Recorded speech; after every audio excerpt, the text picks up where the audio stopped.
पर 5 बार टॉस होता और 5 बार हरिदास जी जीत जाते और जो दूसरे हैं वो हार जाते, तब हम क्या कहते? किसकी किस्मत अच्छी है, किसकी किस्मत बुरी है?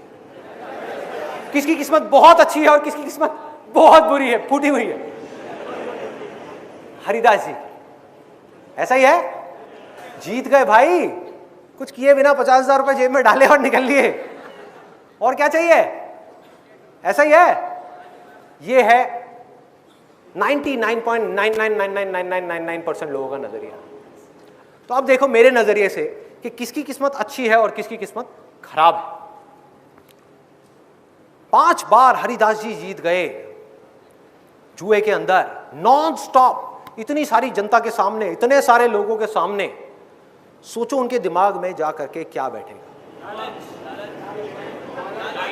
एक सिंपल सी चीज देखी जाए तो उनके दिमाग में एक चीज बैठ जाएगी कि मेरी किस्मत अच्छी है। इस दिन को वो जिंदगी भर भुला नहीं पाएंगे, भुला नहीं पाएंगे।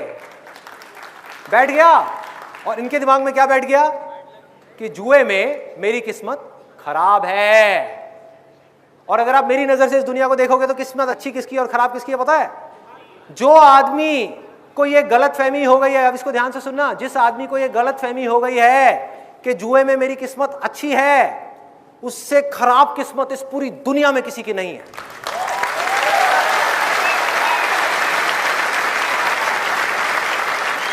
उससे खराब किस्मत इस पूरी दुनिया में किसी की नहीं है भाई। आपको लग रहा है क्योंकि आप शॉर्ट टर्म में देख रहे हो, थोड़ा सा आगे बढ़ो। जितने भी गैम्बलर्स हैं इस दुनिया में, अलग अलग तरह की गैम्बलिंग करते हैं, बहुत है। कोई सट्टा लगाता है, कोई कैसीनो में जाकर के गैम्बलिंग करता है, कोई ताश खेलता है, कुछ भी करता है। उनकी शुरुआत कहां से हुई? बनते कैसे हैं लोग? सोचो, दिमाग लगाओ। खेला, जीत गए। दूसरी बार खेला, जीत गए। तीसरी बार खेला, जीत गए। चौथी बार खेला, जीत गए। 4 दिन तक जीत गए, 7 दिन तक जीत गए। क्या गलतफहमी बैठ गई दिमाग में कि मैं जीत सकता हूं? और जुए में आज तक इस पूरी दुनिया में कोई भी जीत पाया है? यस और नो? तो क्या होगा? उनको लत लगनी ही लगनी है। जिसके अंदर ये गलतफहमी आ गई, ये लालच बढ़ गया, ये किस्मत की गलतफहमी हो गई कि मेरी किस्मत अच्छी है, वो फंस गया। जबकि लॉ ऑफ प्रोबेबिलिटी काम कर रहा है वहां पे, ये साइंस है, कोई किस्मत नहीं है, लॉ ऑफ प्रोबेबिलिटी है। इनका 5 बार आया है, इनका भी आ सकता था। This was simple law of probability. कुछ लोगों को ये गलतफहमी हो जाती है कि हमारी किस्मत कोई दूर आसमान में भगवान बैठा हुआ है, वो लिख रहा है। सोचो अगर ये बात सच है तो कितना बड़ा मजाक है ये। सोचो कि वो भगवान जो इस पूरी की पूरी दुनिया को चला रहा है, वो इतना वेला है, उसके पास में कोई काम ही नहीं है। वो वहां पर बैठ करके ये टॉस को देख रहा है, मेरे हाथ को देख रहा है, सिक्के को देख रहा है और वेट कर रहा है कि कब मैं सिक्का उछालूं और वो डिसाइड करे कि हेड आना चाहिए, टेल आना चाहिए। सोचो।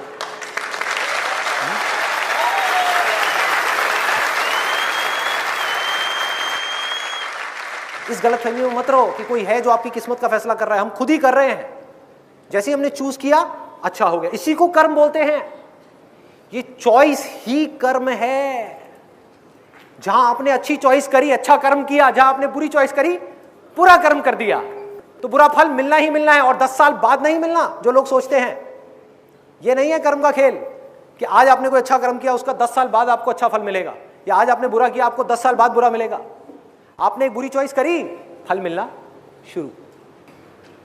आज से हजारों साल पहले वेदों में एक बात कही गई थी, और अगर हो सके तो इसको अपने अंदर तक जाने देना। It's extremely powerful, extremely powerful. वो लोग जो सच को एज इट इज देख रहे थे, बिना किसी फिल्टर के, बिना किसी लेयर के, उन्होंने एक छोटी सी लाइन बोली थी, यथा दृष्टि तथा सृष्टि, यथा दृष्टि तथा। इसका मतलब क्या है? जैसी आपकी नजर है वैसी ही ये दुनिया है। जिस नजरिए से आप इस दुनिया को देख रहे हो, ये दुनिया वैसी ही आपको नजर नहीं आ रही है। ये दुनिया वैसी ही है आपके लिए। आपके पड़ोसी के लिए कुछ और हो सकती है, मेरे लिए कुछ और हो सकती है, लेकिन आपके लिए सच यही है कि आपकी दुनिया भाई ऐसी ही है। तो सॉल्यूशन क्या है? एब्सोल्युटली सिंपल, बहुत आसान है। करना क्या है, अपने नजरिए को बदलना है कि अगर बाहर इस दुनिया को बदलना चाहते हो जिसको आप कभी नहीं बदल सकते, तो उसका ऑप्शन क्या है, अपने नजरिए को बदल दिया, बाहर कुछ ना बदल करके अपने आप को अंदर से बदल दिया, दुनिया बदल गई।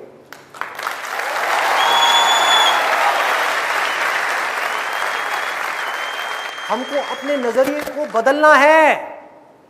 नजरिया क्या है, आपके बिलीफ्स हैं, आपकी आदतें हैं। बातें सुन ली, बहुत अच्छी लग रही है सुनने में, लेकिन आदतें नहीं बदली तो दुनिया कैसे बदलेगी? आपकी जो दुनिया है वो कैसे बदलेगी? पॉसिबल ही नहीं है। तो अब हमको जड़ तक जाना है कि ये नजरिया हमारा बना कैसे। जब हमको ये समझ आएगा तभी तो हमको समझ आएगा कि इसको बदलना कैसे है। दो खिड़कियां हैं जहां से नजरिया बन रहा है, आंखें और कान। जो भी कुछ आज तक आपने सीखा है, समझा है, वो और कहां से सीखा? देख करके और सुन करके। जो भी हम देखते हैं, जो भी हम सुनते हैं, अब हम चाहें या ना चाहें, उससे रिलेटेड थॉट्स हमारे माइंड में घूमने लग जाते हैं। आप चाहो भी तो उसको रोक नहीं सकते। न्यूज चैनल पे जा करके आपने कोई एक न्यूज देखी जिसकी बात हो रही है चारों तरफ, आपने अखबार में जा करके पढ़ा, उस न्यूज चैनल में जा करके देखा और सुना। आप नहीं भी चाहोगे तो अगले 3 दिन तक, 4 दिन तक, 10 दिन तक उसी से रिलेटेड थॉट्स आपके माइंड में घूमने लग जाएंगे। होता है, नहीं होता है? तो हमारा कंट्रोल है कहां पर? थॉट्स पर नहीं है, ये बात समझ आती है। एक्शंस पर भी नहीं है, ये भी बात समझ आती है, क्योंकि एक्ट करने से पहले आपको सोचना पड़ता है।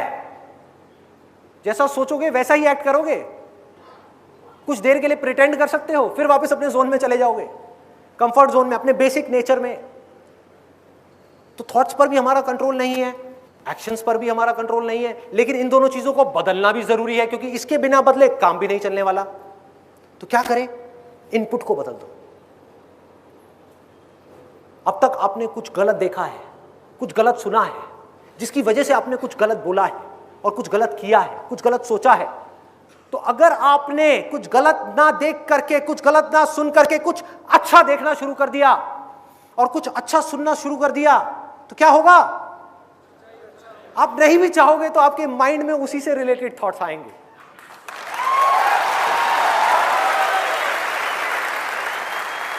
आप नहीं भी चाहोगे तो आपके माइंड में वैसे ही थॉट्स आएंगे, और जैसे थॉट्स आ रहे होंगे वैसे ही आप बातें कर रहे होंगे,